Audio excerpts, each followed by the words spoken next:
Hi, Simon. Welcome to the show. Hey, John, super happy to be here, mate. My pleasure. Now, judging by your accent, it sounds like you come from Australia. That's very true, but I'm not in Australia right now. I'm hunkered down in Florida, uh, getting ready for Thanksgiving day tomorrow, and early start for a 5K run, and then into the kitchen and have a crack at seeing what I can screw up. Apparently, I've already screwed up the cranberry sauce, according to my girlfriend. So I've got to redeem myself tomorrow with with everything else we've got to prepare. All right, all right. Well, we've had our Thanksgiving here in Canada back in October. I guess we have a colder climate, so we have to have our harvest sooner. I think that's the whole reasoning behind it. Now, you've written some funny books. Maybe they're not meant to be funny, but the titles are great. You want to start with what makes you write these books? Obviously, you're a world traveler. The story of me writing was when I first came to the States, where during my time at boarding school. I went to boarding school when I was 9 years of age. My mum and my older brother were great letter writers. I'd get a letter every week from my older brother and a letter every week from my mum.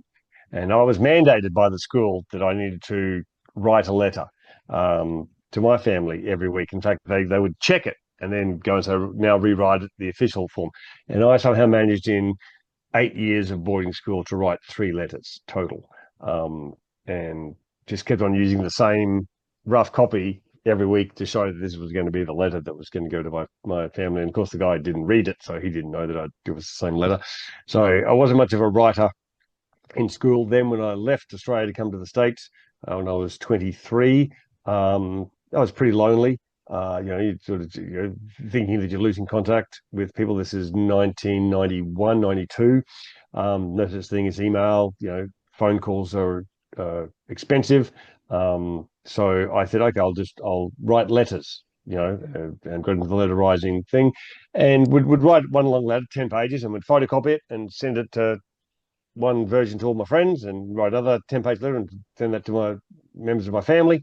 And I loved it. You just to sort of find some mundane part of your day or part of your week and just sort of explain. Like I said, the letters I used to get from my brother when he was at boarding school, same thing. They're just like, were just so funny and so, self-effacing that's where I sort of got that's my influence. So once internet came on the picture, and I was starting to do some more traveling, same thing. I'd still be traveling by myself, and I would get into the hotel and find the internet lounge and sit there and just type out a lengthy email, just sort of describing my mishaps of the day, what it was like being in a country where I couldn't speak the language or whatever, and send it off to people. And after I don't know 20 years of that, people were sort of saying you should write a book at some stage, and called up a friend, and he had every email that I'd ever written collected, and he sent them Oh, to me. yeah. And they were just sort of very, very skeletons of stories, but it sort of reminded me, okay, yeah, that story, I could flesh that out and give a little bit more background. If I sort of just say I'm in New Delhi, and that's it. It doesn't just tell people much about New Delhi, what the sites. So I sort of learned how to taught myself how to fill it in a little bit more. I'm probably still not the most beautiful writer in terms of description of things, but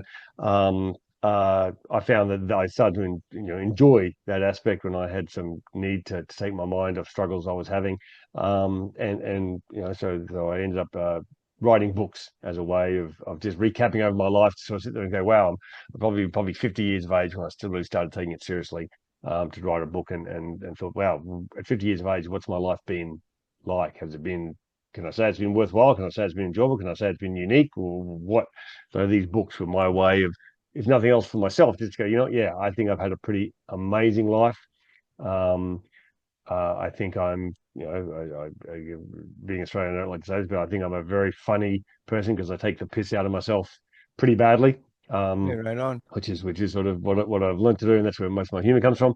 And it's something that I really got to enjoy, and now I've got 5 books, sixth one on the way, and I even thought of another very funny title for a seventh book after a recent trip to Portugal 2 weeks ago that makes me go, yeah, I'll have some mishaps from that trip to throw into a book, as well as some other stories that haven't made other books from when I was younger, and other stories. That's what I do. It's a fairly random assortment of stories. It's in chronological order, but every book sort of has a story from a young age up to an older age in it. Hopefully, readers will sit there and say, yeah, it's a nice way to see me grow up or mature or immature, Yeah. or Yeah. or you know to my perspective change. I did see a very nice review by someone saying the last book I've written shows me have a few more stories of my older age, and he said it's been really funny to see his perspective of being an older person and hanging around people that probably acted a lot like him when he was 20, and what he thinks of them now, and how he can look at them and say, yeah, God, these people are idiots, but I was an idiot when I was 20, so I got to put up with it. Or, some cases I didn't put up with it and sort of got, put the young kids in their place, and that sort of, sort of completed the loop. Hmm. So your last book was about the time when you went to Thailand. That's the first one. The title of it is "How to Start a Riot in a Brothel in Thailand by Ordering a Beer and Other Lesser Known Travel Tips." Um, yeah, the particular story about the brothel in Thailand was that I was in Hong Kong. I was supposed to go to Bali, and I didn't have enough months left on my passport for Indonesia to say that my passport was valid to go into the country. So I was literally at the Cathay Pacific counter crying, I don't want to go back to Hong Kong and spend a week there and spend all my money. I want to go somewhere cheap, please. And so the woman was very nice, and she put me on a plane to Phuket.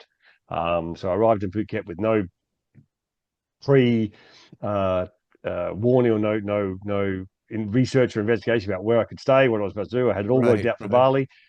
And I'm a bit of a planner. I don't do anything just sort of like spontaneous. I have got to thoroughly know everything. So that was a bit of a culture shock for me, in terms of like I'm unplanned and I'm arriving in Phuket.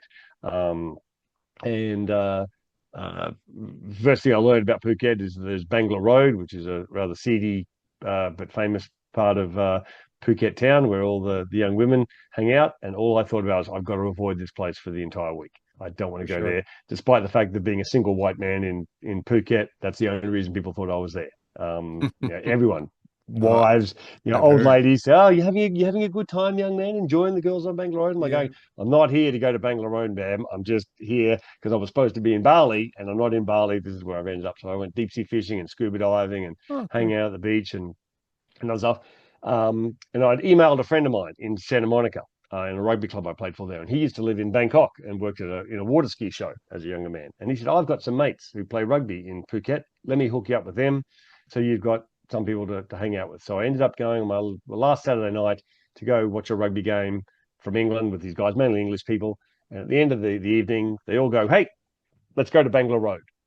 And I've just gone, "Oh no, I just, this is the last thing I wanted to happen." But I knew I couldn't get out of it, because if I did, then the word would get back to my mate in Los Angeles, and then word would spread around that I was too much of a wuss to go to Bangor Road. So I was like, okay, let myself get dragged along. And one thing led to another there, with the rules of behavior in brothels, in terms of like little girls going from one bar to another or whatever.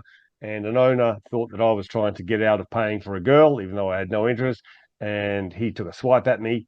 And all the English guys who were there then defended my honor, while I shot out the back and went back to my hotel and got out of there.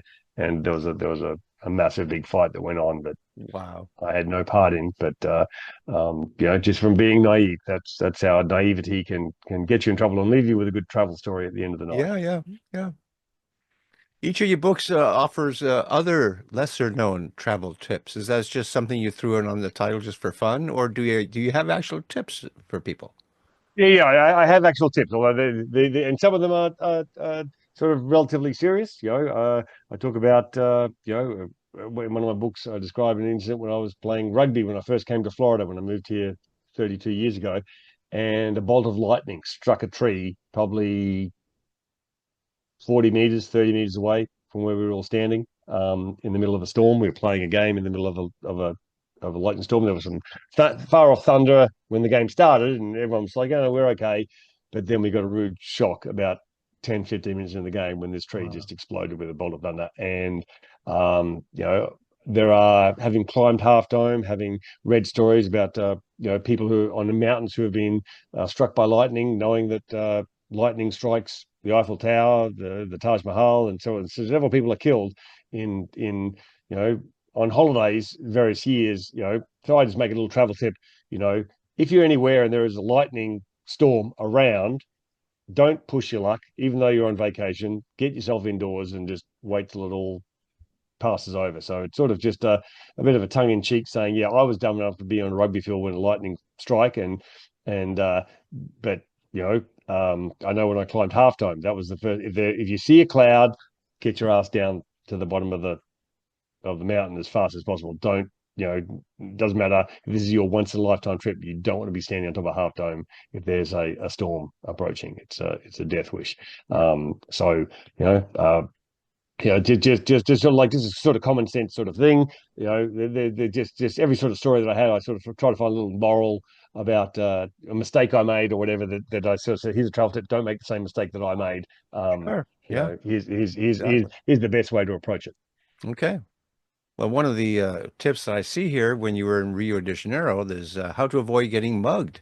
But something about singing songs by the police, Yeah, the band police, I The imagine. band, the band police, yes. All right. All right. In particular, the song "Roxanne" Mm, was my choice simply because if you've ever seen the movie with Eddie Murphy and Nick Nolte, where he's singing it I think so. in the cell when they first meet, and I've always just sort of thought that was just such a ridiculous sort of insane thing. So I'm walking down the street, the road on the front of Copacabana Beach. I was living in Rio at the time.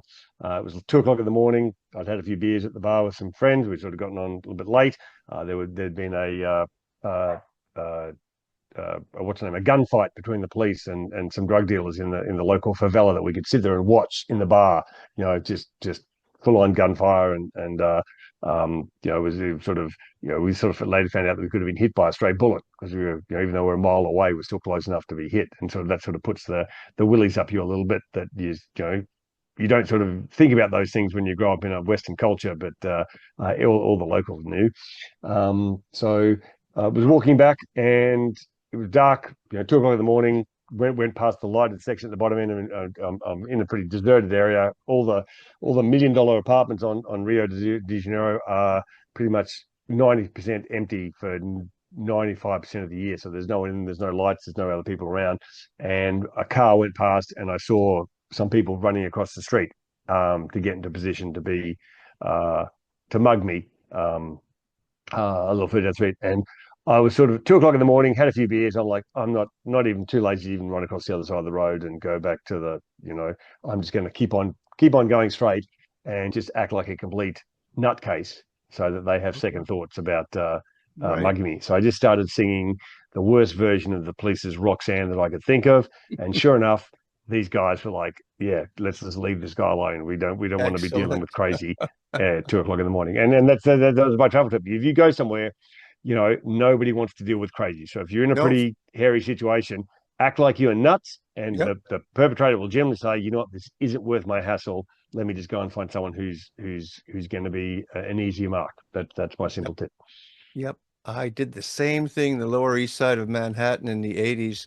And I was leaving a bar and going back. And I thought I'll just walk back to the hotel. And I realized I'm walking in the worst part of New York. And I just started acting really strange. I walked in the middle of the street and just started making noises, and everyone stayed away from me. Yeah. They say having a conversation with yourself, just stopping and suddenly turning around and having an argument with the person that's non-existent. Another great way just to make people Mhm. go, this. Even the most hardened criminals. I tell someone, if Mike Tyson and his posse was walking down the pavement and there was some weirdo bag lady pushing a trolley, screaming at herself, Mike Tyson and all his posse would just step apart and just let Right. her walk right through the For middle sure. because For sure. For yeah. sure. Yeah. So All right. if you've got the cojones to do it, trust me, it works a treat. Every time. Hmm. Apparently, you made yourself looking silly when dancing with the German mafia at a Bavarian nightclub. Yep, What's that about? yep. That's my third book. And to get to that story, I know I talk a lot, but we've got to back right up. So one of the things that about travel and about living overseas and just about life in general, I have had incredible coincidences occur in my life. That's when I sort of told you in the sort of pre-interview, I talked about just sort of looking back when I was 50 and deciding, have I had an interesting life? I mean, did I have a good life, a bad life? Like, what sort of life have I had? And it was moments like that. In fact, probably that moment that made me think, I don't know if this would have ever happened to anyone else on the face of the earth. And I've had it happen, incredible coincidences, like running into someone that someone else told me about on the other side of the world, like, oh my God, you're the guy that, I can tell you exactly where you were on this date. How do you know that? Because I know the guy that was standing next to you at the bus station when, your pants fell down. That's incredible. Yeah, I know. Like that sort of coincidence, like going, how on earth does this happen? So the story of being in the bar with the German mafia, just after my 30th birthday, I went to a football game in America, the Rose Bowl, a big game between UCLA and USC. And after that game, which in itself there was a guy sitting in front of us who was a UCLA supporter, and he was happy as Larry. He's dancing, even though when we got into the stadium, UCLA was behind by 25, 28 points. They were getting beaten badly. But this guy's just happy. He's just so happy he's at the game. And uh, the UCLA ended coming back tying it. Even though they had like 3 minutes left, and they were still behind by 20 points, and they somehow managed to tie the game. And then in quadruple overtime or something, they win the game. So this guy who's been dancing the entire time, like even when they were losing, and at the end he's like going, "Didn't Mr. Beat?" He's still like dancing, like going. It's like he expected it the whole way. And I just thought, like, I never dance. I don't have that level of exuberance about life. But I sat there like, going, God, to be that guy just once in my life would just to devil may care or just whatever. That will be a goal of me in life. So I went to the local bar in UCLA, expecting everyone on the campus to be out to celebrate this mammoth victory, and there's no one there. But there were two girls sitting at the bar. One who was quite attractive and very fit looking, who had turned out to be an exchange student from Germany, who was doing a study for architecture in at UCLA, and she was just about to go back to Germany, and we swapped numbers and just as friends to say, oh, let's keep in contact. I want to go to Europe one day. I've never been, and I'd come visit you. You seem like a nice guy. It'd be nice to stay in contact. So walked out of the bar. 2 or 3 weeks later, I'm in a car accident and I nearly die. Her number's in my car, in my wallet, and I lose that. So I lose all chance of contact. This girl's gone back to Germany. I'm in Los Angeles. Never think that I'm going to meet or see this girl ever again. Okay, go back to Australia, recover and rehabilitate myself. I'm back in Los Angeles. It's a year and a half later. And since I've come back from my injury, I've been very reclusive, haven't gone and hung out with my mates on the rugby team or done anything. And so one of them's called up one day and said, mate, you need to, we're getting a little bit worried about you. We're all going surfing down at the beach. We're going swimming. Come down to the beach for the day. We'll pick you up in the van and get out of the house. You're getting worried. Okay, I'll come. So get in the back of my mate's plumbing van, and there are 4 or 5 guys there. One who I know, the other guys I don't really know. And one of the guys was this young Scottish kid who's just come out to Los Angeles from Scotland, and we're chatting. I was like, "Oh, mate, what did you guys? Oh, I'm actually studying for architecture. I'm doing an internship with this company." And I was like, "Oh, dude, just made me remember. I met this girl a year and a half ago from Germany who was, an architecture student, and she sort of wanted to be an intern, at an LA company." And he looks at me and goes, "Suzanne," and I go, "Yeah, Suzanne." He goes, "Oh, I know Suzanne. Do you want a Really? number?" And I'm Oh, like, "Yeah." yeah. So I got back in contact with Suzanne. She was coming out to LA a couple of weeks later with her mum. We went out for dinner, showed her and her mum around LA. She said, you got to come and visit us in Germany. I said, next year's my 30th birthday. I survived a near-death experience. I'm going to take time off and travel the world and enjoy life, and see all things I didn't do. So I ended up being in Bavaria for my 30th birthday to spend it with Suzanne. And this would never have happened if I hadn't, had the car accident, or maybe it had, or been in the back of the car with this Scottish kid. And so go out for my 30th birthday, go back, and her younger sister on a random Tuesday night goes, "Do you want to come to a nightclub with me?" I'm like going, "You're a 16-year-old girl on a school night going to a nightclub that's an hour and a half drive away." She's like, "Yeah, my mum and dad let me do it. As long as I get good passing grades, they're happy." So me and the younger sister drove to this nightclub in the middle of Bavaria. I had no idea what it was. And I'm sitting at the bar, and these guys came in all wearing these ridiculous looking suits. flashy suits that look like they were a 1980s pop band, Spandau Ballet or Duran Duran or something. Okay. And I'm sort of like, Jesus Christ, boys, having a bit of luck. And the little sister walks up and he goes, "Be very careful, don't look at them. That's the mafia." And I'm like, "That's what the German mafia looks like? Like, man, someone needs to rent them a copy of The Godfather and make them sit down and watch it." Um, and so I'm sitting at the bar, and these I think there's 8 or 10 guys in these suits, and they all order like pina colada drinks and with pieces of lemon, pineapple, and little umbrellas, because it was a tiki bar themed sort of nightclub. And I'm like going, wow, someone really needs to take these guys outside and explain to Right. them what the mafia is supposed to be doing.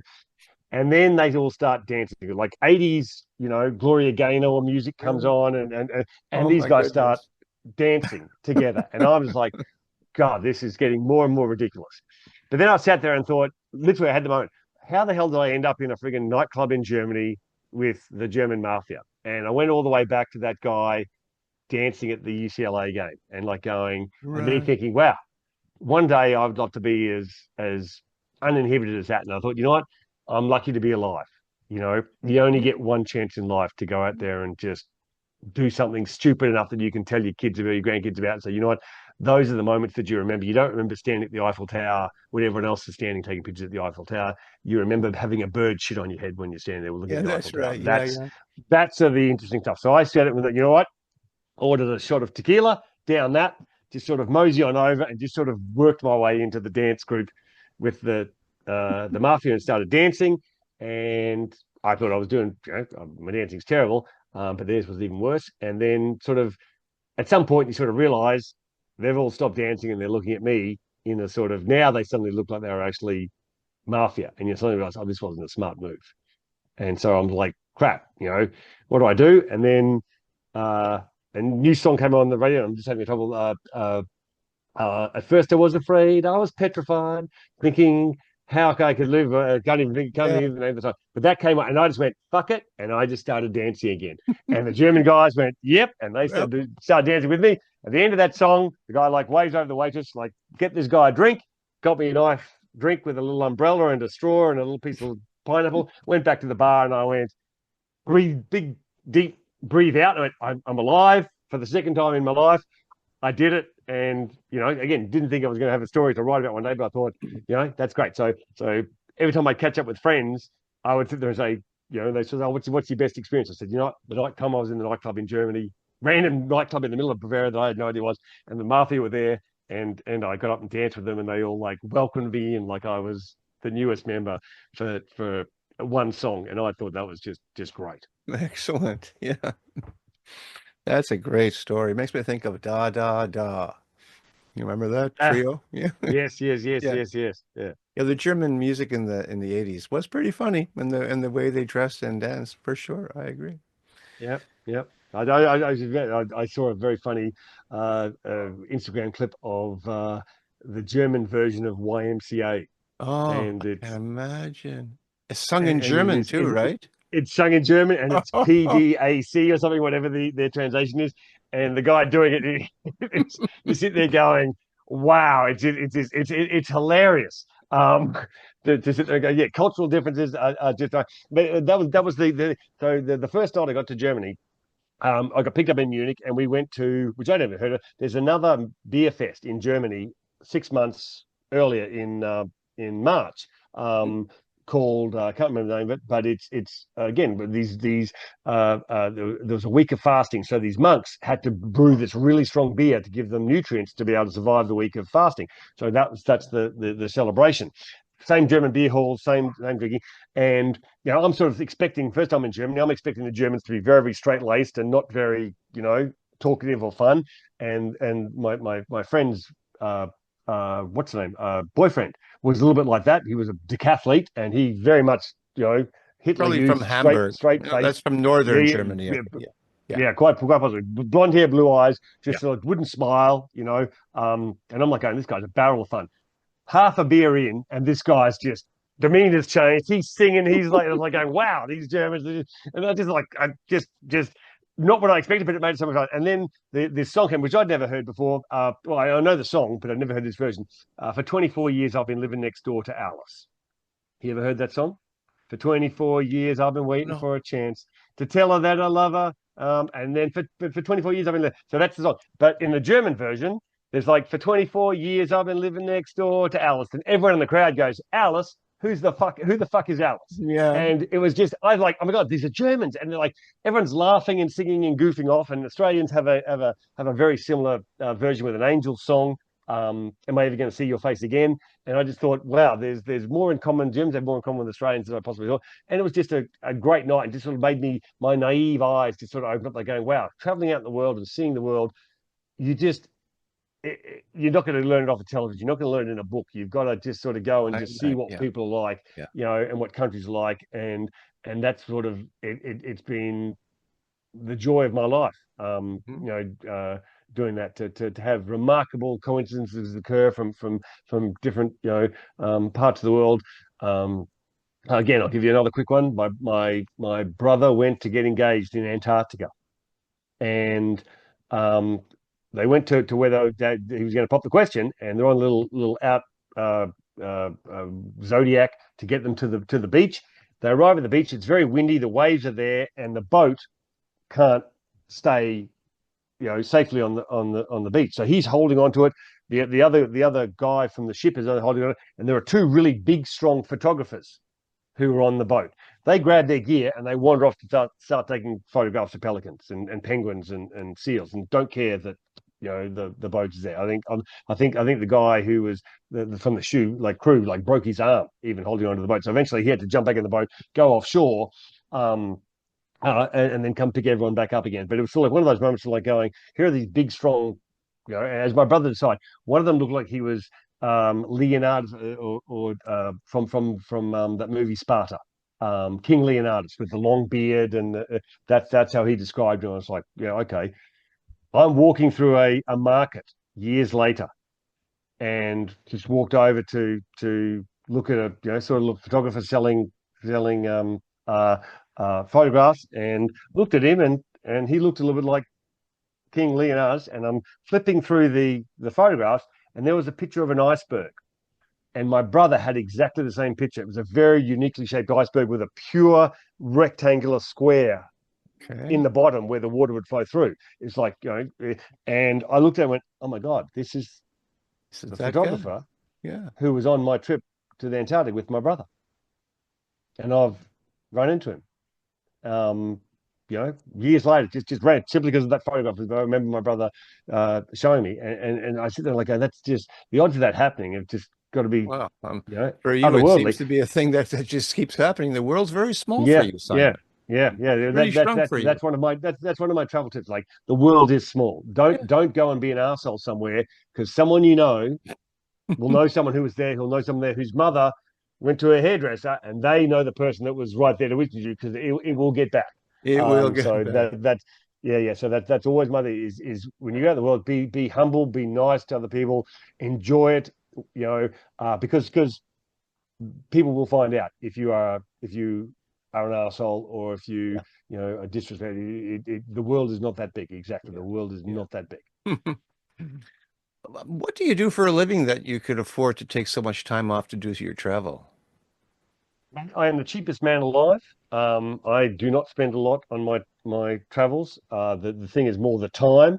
Time. I'm a physical therapist, and I worked sort of freelance or contract. Okay. So I worked 3 months for a hospital, go to another hospital for 3 months. If I wanted to take off 2 weeks between, if I wanted to take off no days, if I wanted to take off 6 months, I would just take that time off. So when I've had a full-time job, if I've had a mate who's come along and said, mate, do you want to come on a rugby tour to South Africa? How long will it go for? 2 weeks? Yeah, work's not going to give me 2 weeks off work, so I'd just go to work, and I'd just hand in my resignation, and I'd go off to Oh, South Africa. okay. And then I'd come back and find another job, you know, um, and now I work for myself. So a little bit easier. I probably actually travel less now that I work for myself, because I'm sort of like making sure that I keep my business uh, going. But yeah, when I was younger, I had my serious car accident. I was off for 6 months as it was. So when I got to my 30th birthday, I was like, you know what, screw this. I'm taking off 6 months. I'm going to travel the Right. world, see Right. everything. Who knows what's going to happen next year? You sort of the biggest regret that I see everyone who's in hospital, they're just about to die, and everyone goes, "I wish I'd traveled more." I wish Yeah. that Yeah. is, no one's ever going. I traveled Mhm. too much. I don't wish I'd never gone. No more places I want to go. Never, Okay. never heard it in my life. Sure. So it's the thing that I explain to my girlfriend's kids, my stepkids, kids. When you finish university, go and take a year off, go and travel. Like I've had friends whose kids have gone and taken a year off and come and stay with me, or I've gone up and called, or they've called me and saying, hey, you've got a friend in Istanbul. Do you think I could crash there for a night so we wouldn't have to pay? Sure, mate, I'll give them a call, and they'll hook you up. That sort of looking after people, and wherever they are in the world, and that's the element of humanity that should keep us all together. Hmm. Yeah. Yeah. That's Ideally, that would be when the you're away. case. Yeah.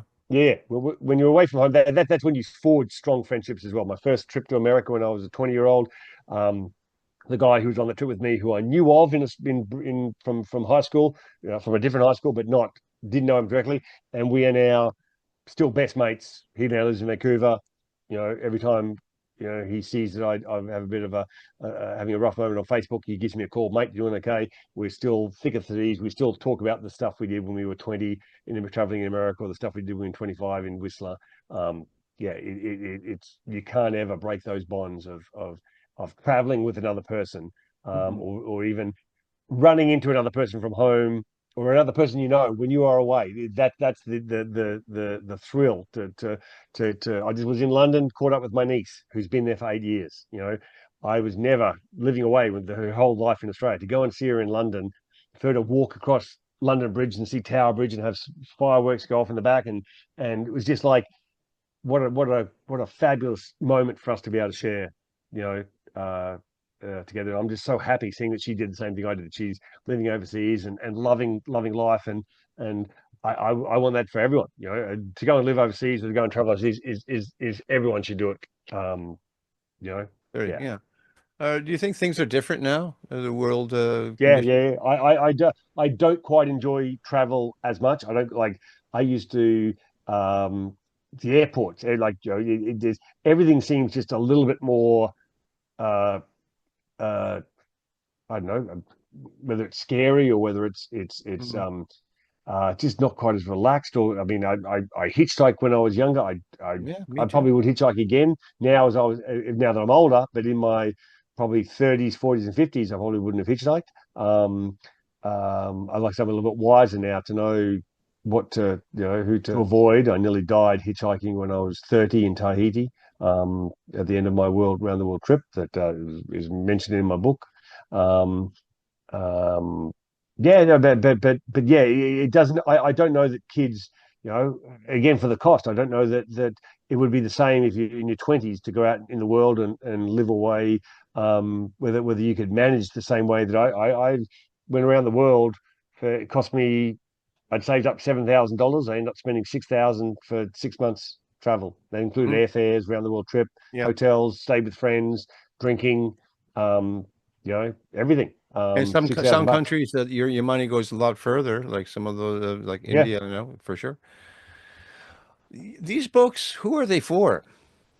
They're for anyone who like I will be the first to admit, I wasn't the smartest person. I'm not the most outgoing or charismatic person. I've met some amazingly charismatic people and I sit there like, go, wow, again, travel tip: go and hang out with a really charismatic person. You don't have to be charismatic. Just go inside, like, be friends with them, buy them a beer, and then hang out with them. You'll get their glitter will sprinkle onto you. No problem. The friend that I described that I met when I first came to the States, very charismatic guy. From the moment I was like, yeah, you are everything that I'd heard about Brisbane. You have got confidence and all the things that I don't have, and hanging around with him helped rub off on me uh, uh, a little bit. But just to see these people to go, okay, again, even if I'm not going to be like that, it's to be able to be friends with that. a person who's like that gives, is a feather in my cap. That they say, yeah, you've got worth that I want to pick your brain or hang out with you or have a beer with you. That gives even a very quiet and shy and unassuming person a bit of worth. Mhm. And I have had my moments, probably drunk, most of them, when I have sort of, gotten up and danced, and in a bar in Germany, and been the life of the party. After probably, having antibiotics and beer, and like you sort of said, not remembering what I did when I woke up the next morning, and hearing all the stories, and like going, that was me, like, yeah, mate, that was you. And so these books were quite cathartic for you then. Very, very, very. Well, it's a perfect example. Maybe a perfect example. So this morning I was going through my iPhone and clearing up old photographs, Yeah. and you sort of, you get old, you forget, or even if you're young, you forget. And I was going through, and I sort of going through photographs, and hang on, here I am in Spain, and whatever. And oh, that's right.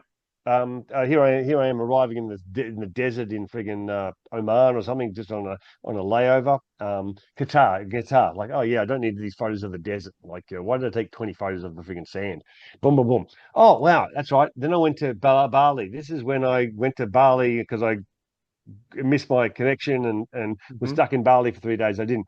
And there was a picture of a bar at the beach that I took that had at the bottom, "We serve beer as cold as your ex-girlfriend's heart."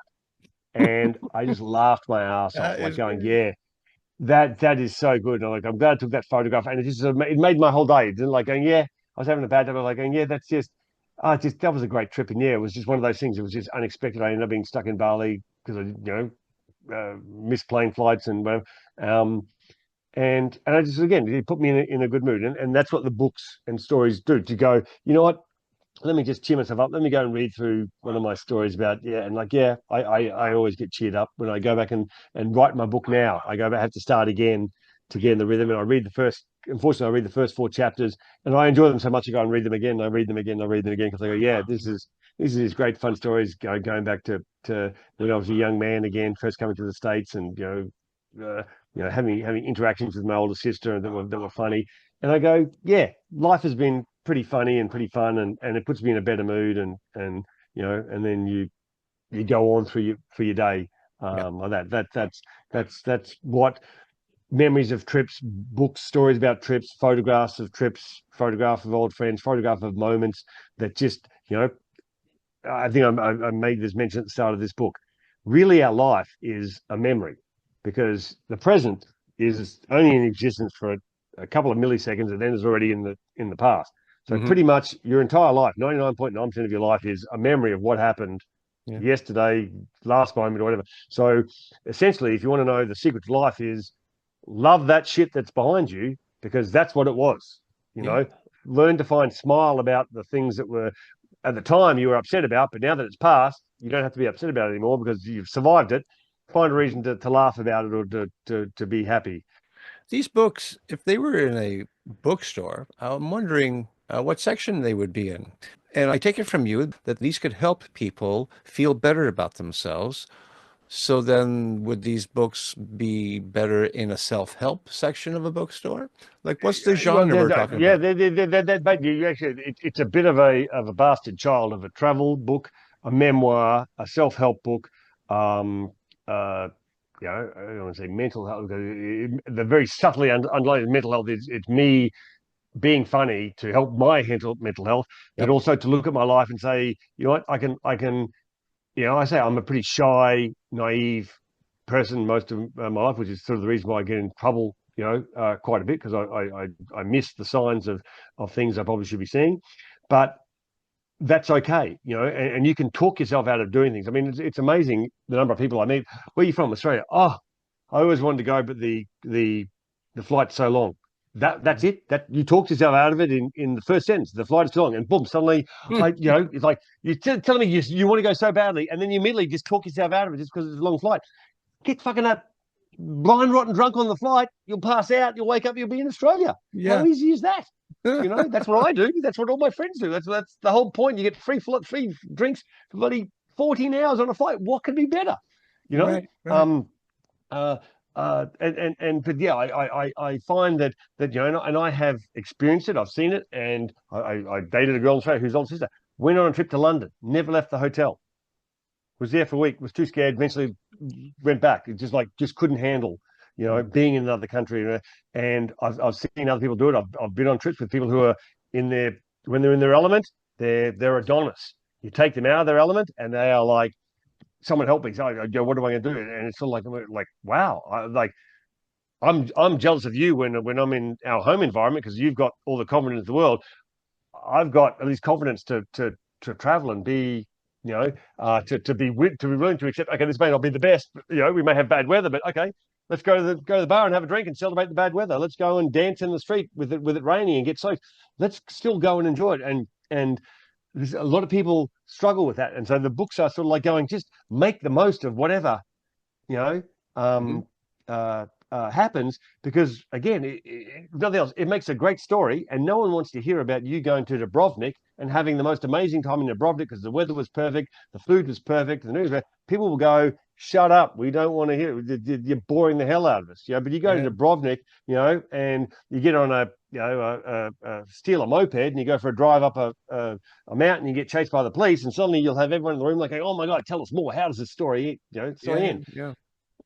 you know, um, Live life a little bit. Let's say this was my reason for traveling, because I left Australia because I'm like, I was literally going, I'm going to end up being a nobody, feeling like a nobody, not having taken my life by the balls and going, you know, I want to go and be who I am, or who I Yeah. Yeah. want to be, not what everyone was telling me I was.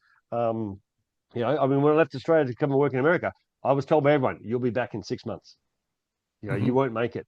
That was the overriding thought from my family. My friends like, Yeah. yeah, don't know if he's going to love. So my goal was shit. I don't care if I'm what it takes. I will survive 6 months and one day just to prove Yeah. everyone wrong. 32 years later, I'm still overseas and still here. And every time I run into my friends, they all go, "I can't believe you're like, wow, I wish I'd done what you'd done. I wish that and I say, you can't go back Yeah. and that's the sad thing. You can't go back and do it again. And that's why I encourage kids at same age 20, go out and just take time off, get through university, go and take a year off and just go and see the world. Because once you get into life, the chances of doing that are not going to be as great. To have a life like I've lived, be able to travel like Well, that's I have, true. unless you Yeah. have $1 billion, it's probably not going Yeah. to be able to happen. So you have to make what you can as in some way, because no one's ever going to come along and make you do it. That's right. Yeah. And that's the other thing. I mean, I've traveled a lot by myself. A lot of people are too scared to go by themselves. Like again, I wouldn't have gone to Yosemite and climbed Half Dome if I was waiting for all my friends in Los Angeles to go. And everyone said, "Oh, yeah, we want to go do it. We've been living here. We've never gone and done it. Okay, let's go next week." Yeah, but next week's just out of the question. I'm like, okay, I'm going by myself. Thanks very much. I've booked myself a cabin. I'm gone. And I can tell you, 20 years later, I've still got the same guys. I still haven't been. I'm going to go one day. I'm like, yeah. I really hope you do. When is your next book going to come out? Mate, I've got so many bloody spinal cord people calling me up from all over the world that every time I sit there and go, I have 3 days a week where I have my writing days in the morning, and I keep on going. Yeah, I've got to give away my 10 o'clock. I don't work till 12, and then the days keep on getting shorter and shorter because I keep on getting more and more people begging me, please, can you help me? So I wrote all these other ones. I wrote in a month. Um, because I went back and got some of the stories and stuff that I'd written in the year, the 15 year, the Exactly. whatever Yeah. it was, the 13, 14 years. Yep, I could take that. All right, just change the tone, get myself into a happy mode, write it now so I could. And it was amazing the difference. It still takes a lot of effort because you sit there and go, I can't believe what sort of an asshole was I when I wrote this. I can't stand reading it, even myself, even though I know it's my own work. Um, and so there was a lot of stuff that you sort of just you don't have to remember. I've done some of the research to put in some of the historical stuff about a place or whatever. So that was already done. This one may take me another year to write, probably at the pace I'm going. I'm going to give a good stab of it over Christmas for my week off. See if I can get a couple of chapters done. I get into moods where I don't write for a month, and then I write solidly every waking moment of the day for another month, and then I Yeah. may turn off again for another Same month. here. Yeah. My girlfriend gets mad at me. When are you going to pay me some freaking attention? Okay, I'll stop writing. Yep, you got the next month, babe, and I'm all yours. And then Right. I'll wake up one morning, like I'll come and tinker on the computer. Next thing I know, a You're month has back gone at it. by. You've ignored me for another month. Oh, really? It's been a month already? Christ, sorry. Yeah. Okay, well, when you do write another book, I'd love to have you back on and talk some more. And I guess it's going to have the same look. Like you have a particular look for these four books. I like that. I like the sort of, the lesson on travel tips. I think I'd written the first book and then I sort of hit on that idea with the second book. And so I went, okay, let me go back and redo that and add in the travel tips. Because again, it sort of, that's where the humor can come out, because that's where I really can take the piss out of myself. I'm like going, if you were dumb, travel tip, if you were dumb enough to do what I've just done, then really, I don't think there's any amount of help, psychological help available in the world that will be able to sort you up straight. But that's okay. Not hating on you, but just understand that what I did was pretty stupid, and I probably wouldn't do it again. But um, you know, so that's how I like to write. That's my personality. Um, people. Some people love it. I get people like saying that they just cry laughing the whole entire book. Some people sit there and go, I just don't understand it. And I'm like, okay, yeah, that's okay. Some people don't understand Monty Python. Yeah, I love it to death. me too. Can't help those who don't understand it. So, Yeah. Well, Simon, this has been so much fun, and I think that your book should be in the comedy section or the self-help section. my brothel and Thailand book has been at like number 11 of travel guides for Thailand. I'm like going, yeah, it's not really. And there's just a couple of stories about Thailand. It's got Yeah. Thailand in the title. I don't think Amazon really knows where to fit it, which again is probably helps me and doesn't help and hurts me at the same time. But I sit there go, that's like me. People sometimes don't know where to put me. You know, am I a funny guy? Am I a depressed, very sad guy? Am I you know Well, those two things someone go who together. I mean, I don't really notice, but that's just it's a common thing with yeah, funny people. They're also kind of yeah, sad and lonely, where tears of a clown kind of thing. Yeah, yeah. Yeah, well, am I a miracle worker because I work with spinal cords, or am I an asshole because I swear at them, for not doing what I want them to do? I mean, that's it. I'm still going. I don't give it that much thought. I have just had my blinkers on. I'm just trying to make it through the next day. As I said, sure. I'm still dealing with a lot of shit, and so I just try to be happy with the time that I have at the moment, because I've had a lot of time where I wasn't happy. So I'm doing okay at the moment. Yeah, well, let's hope things like this, talking to me and other podcasters, gets the message across to people so that they know exactly why they would want to buy these books. There's a lot of good stuff in there, and I'm really intrigued by it. And I do welcome you back anytime. You write another book, you call me, I'll probably be here, and we'll do this all over again. Well do, mate. All right, you take care. Cheers. Bye-bye.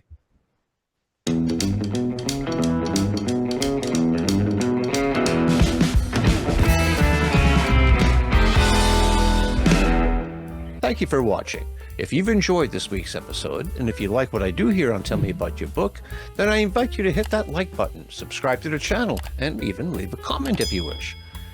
And if you are an author, I would sure love to hear from you.